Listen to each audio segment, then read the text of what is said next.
അപ്പോൾ 100 സീറ്റാണല്ലോ അവർ പറയുന്നത്. അതിൻ്റെ അർത്ഥം 40 സീറ്റ് ഞങ്ങൾക്ക് എന്നല്ലേ. ആ 40 സീറ്റ് ഏതാണെന്നൊന്ന് പ്രഖ്യാപിക്കട്ടെ. എന്നാൽ പിന്നെ അവിടെ ഞങ്ങൾ ശ്രദ്ധിക്കേണ്ടതില്ലല്ലോ, ബാക്കിയുള്ള സ്ഥലത്ത് ശ്രദ്ധിച്ചാൽ മതിയല്ലോ. 40 സീറ്റ് എന്തായാലും കനിഞ്ഞ് ബഹുമാനപ്പെട്ട പ്രതിപക്ഷ നേതാവ് ഞങ്ങൾക്ക് തന്നിട്ടുണ്ടല്ലോ. അപ്പോൾ 40 സീറ്റിൽ LDF ജയിക്കാൻ പോകുന്ന ഏതാണ് എന്ന് ആദ്യം ഒന്ന് വ്യക്തമാക്കാൻ പറയാം. രണ്ടാമത്, മുഖ്യമന്ത്രി സ്ഥാനത്തേക്കുള്ള വടംവലിയിൽ കോൺഗ്രസ് അതിൻ്റെ ചരിത്രത്തിലെ ഏറ്റവും വലിയ അധപ്പതനത്തിലേക്കും തകർച്ചയിലേക്കും പോവുകയാണിപ്പോൾ.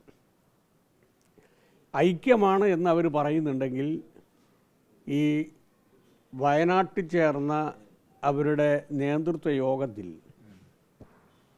ഞാൻ മുഖ്യമന്ത്രി സ്ഥാനത്തേക്കില്ല എന്ന് പ്രതിപക്ഷ നേതാവോ ഞാനില്ല എന്ന് രമേശ് ചെന്നിത്തലയോ പ്രഖ്യാപിക്കട്ടെ. എന്നാൽ കോൺഗ്രസിനെയും അതുപോലെ തന്നെ അണികളെയും അവർക്ക് ജനങ്ങളെയും വിശ്വാസത്തിലെടുക്കാൻ പറ്റും. വേണുഗോപാല കളിക്കുന്നു. അതെന്ന് വെച്ചാൽ ഈ കലക്കി മീൻ പിടിക്കുന്നൊരു ഏർപ്പാടുണ്ട്, അതിലേക്കാണ് ഇപ്പം വേണുഗോപാൽ. ഈ രണ്ടെണ്ണത്തിനെയും തമ്മിലടിപ്പിക്കൂ. രമേശ് ചെന്നിത്തലയും ഒരു ഭാഗത്ത് നിർത്തും, ചെന്നിത്തലയെ ഒരു ഭാഗത്ത് നിർത്തി, അവസാനം സമവാക്യത്തിൽ വേണുഗോപാലാണ് ഏറ്റവും നല്ലത് എന്ന് ഹൈക്കമാൻഡിനെ കൊണ്ട് പറയിപ്പിച്ച് ആ നാടകം അവസാനിപ്പിക്കാനാണ് ഉദ്ദേശിക്കുന്നത്. ജയിച്ചു കഴിഞ്ഞാലാണല്ലോ ഈ പ്രശ്നം ഉണ്ടാവുക. വേണുഗോപാൽ മത്സരിക്കാനൊന്നും പോകുന്നില്ല. വേണുഗോപാൽ മത്സരിക്കാതെ മുഖ്യമന്ത്രിയാകാനുള്ളൊരു ശ്രമമാണ് ഇപ്പം നടന്നുകൊണ്ടിരിക്കുന്നത്. അതുകൊണ്ട് ഈ രണ്ട് പേരെയും രണ്ട് ചേരിയിലാക്കി നശിപ്പിക്കും ആ കോൺഗ്രസിനെ. അഖിലേന്ത്യാ നേതാവ് വേണുഗോപാൽ അവസാനം ഇതായിരിക്കും കളിക്കുക. ഇതിൽ നിങ്ങൾ മനസ്സിലാക്കേണ്ടത് 100 സീറ്റോടുകൂടി അധികാരത്തിൽ വന്ന AK ആൻ്റണിയെ പുകച്ച് ചാടിച്ചു ഇവർ മുസ്ലിം ലീഗിനെ പിടിച്ചിട്ട്. ഓർമ്മ ഉണ്ടോ? അദ്ദേഹം ഒരു കാര്യം പറഞ്ഞു, മതന്യൂനപക്ഷങ്ങൾ അധികാരം കിട്ടിക്കഴിഞ്ഞാൽ ഭൂരിപക്ഷ വിഭാഗത്തെ അവഗണിക്കുന്നു എന്നൊരു തോന്നലുണ്ടാകാൻ പാടില്ല. മാത്രവുമല്ല, പല രൂപത്തിലും മതന്യൂനപക്ഷത്തിൻ്റെ പേര് പറഞ്ഞുകൊണ്ട് മുസ്ലിം ലീഗ് ചില കാര്യങ്ങൾ സമ്മർദ്ദം ഉപയോഗിച്ച് നേടിയെടുക്കുന്നുണ്ട്.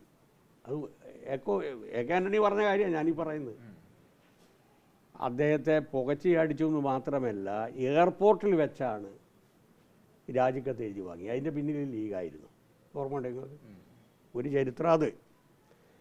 ഈ കഴിഞ്ഞ തെരഞ്ഞെടുപ്പിൽ പ്രതിപക്ഷ നേതാവാണ് ഞാൻ എന്ന് രമേശ് ചെന്നിത്തല പാടി നടന്നതാണ്. അതെ, മുഖ്യമന്ത്രി അല്ലെങ്കിൽ മുഖ്യമന്ത്രിയാകാൻ ആഗ്രഹം എനിക്കുണ്ട്, മോഹമുണ്ട്, അത് തെറ്റല്ല എന്നൊക്കെ അദ്ദേഹം പറഞ്ഞു. അവസാനം നിയമസാമാജികന്മാരിൽ ഭൂരിപക്ഷം രമേശ് ചെന്നിത്തലക്ക് ഉണ്ടായിട്ട് പോലും അദ്ദേഹത്തെ ചതിച്ചു. ഹൈക്കമാൻഡ് നേരിട്ട് ഇടപെട്ടു. അതിൻ്റെ പിന്നിലും ആരാണ് എന്നുള്ളത് എല്ലാവർക്കും അറിയാം. ഞാനീ പറയുന്നതൊന്നും ഒരു കളവുമല്ല.